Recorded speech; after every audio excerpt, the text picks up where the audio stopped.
Que votre cœur ne se trouble point. Croyez en Dieu, et croyez en moi. Il y a plusieurs demeures dans la maison de mon Père. Si cela n'était pas, je vous l'aurais dit.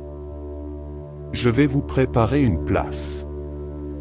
Et, lorsque je m'en serai allé, et que je vous aurai préparé une place, je reviendrai, et je vous prendrai avec moi, afin que là où je suis vous y soyez aussi. Je vais vous préparer une place. Jésus promet à ses disciples qu'il va préparer une place pour eux dans la maison de son Père. Il leur assure qu'ils seront avec lui dans la demeure éternelle. Je reviendrai, et je vous prendrai avec moi. Jésus promet qu'il reviendra pour prendre ses disciples avec lui, afin qu'ils soient toujours avec lui. Je suis le chemin, la vérité, et la vie. Nul ne vient au Père que par moi. Je suis le chemin, la vérité, et la vie. Jésus affirme qu'il est le seul chemin permettant d'accéder au Père. Il est la vérité révélée et la source de la vie éternelle. Si vous me connaissiez, vous connaîtriez aussi mon Père. Et dès maintenant vous le connaissez, et vous l'avez vu. Si vous me connaissiez, vous connaîtriez aussi mon Père. Jésus déclare que connaître et comprendre sa personne permet de connaître et comprendre le Père, car il est l'incarnation du Père céleste. Je ne vous laisserai pas orphelins, je viendrai à vous. Je ne vous laisserai pas orphelins. Jésus assure ses disciples qu'il ne les abandonnera pas.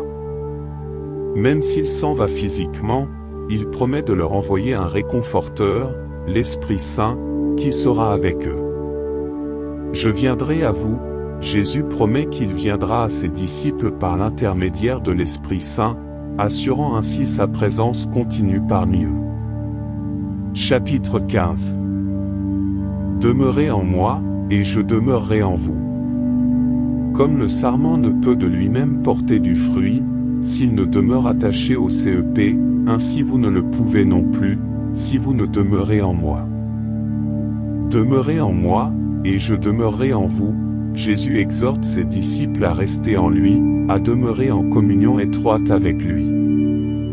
Il leur promet en retour qu'il demeurera en eux, formant une union vitale et féconde. Si vous demeurez en moi, et que mes paroles demeurent en vous, demandez ce que vous voudrez, et cela vous sera accordé.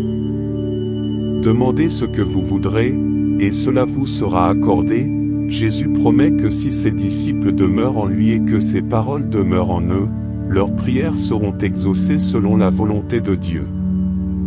Si vous gardez mes commandements, vous demeurerez en mon amour, de même que j'ai gardé les commandements de mon Père, et que je demeure en son amour. Si vous gardez mes commandements, vous demeurerez en mon amour. Jésus assure ses disciples que s'ils obéissent à ses commandements, ils demeureront dans son amour, bénéficiant ainsi de sa faveur et de sa communion intime. Je vous ai dit ces choses, afin que ma joie soit en vous, et que votre joie soit parfaite.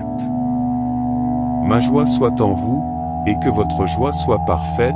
Jésus exprime son désir de partager sa joie avec ses disciples. Il promet qu'en demeurant en lui et en obéissant à ses enseignements, ils expérimenteront une joie profonde et complète.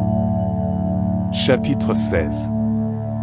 Je vais vous envoyer ce que le Père a promis, mais vous, restez dans la ville jusqu'à ce que vous soyez revêtus de la puissance d'en haut. Je vais vous envoyer ce que le Père a promis. Jésus annonce l'envoi du Saint-Esprit, qui est la promesse du Père. Il promet que l'Esprit apportera une puissance et une présence spéciale aux disciples.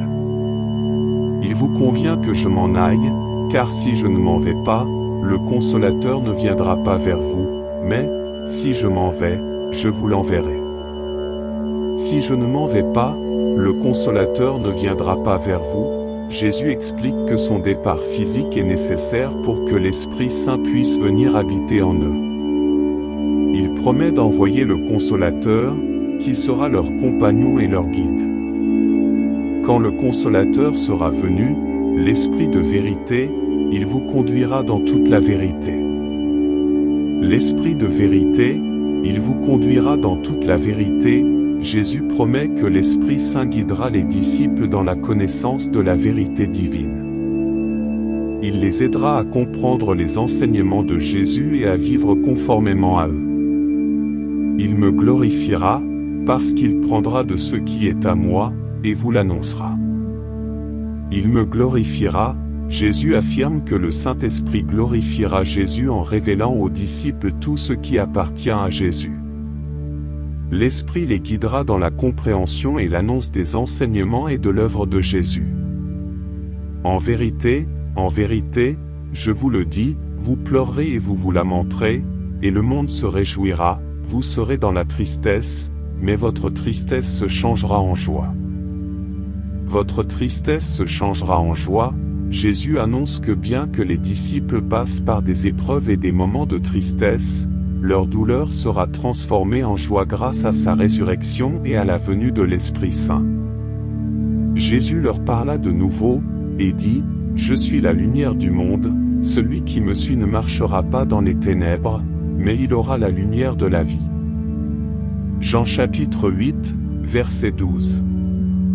Jésus leur dit, « En vérité, je vous le dis, avant qu'Abraham fût, je suis. » Jean chapitre 8, verset 58. Jésus leur dit de nouveau, « En vérité, je vous le dis, je suis la porte des brebis. » Jean chapitre 10, verset 7. Je suis le bon berger. Le bon berger donne sa vie pour ses brebis. Jean chapitre 10, verset 11. Je suis le bon berger. Je connais mes brebis, et elles me connaissent. Jean 1 chapitre 0, verset 14. Je suis le Père et moi nous sommes un. Jean chapitre 10, verset 30.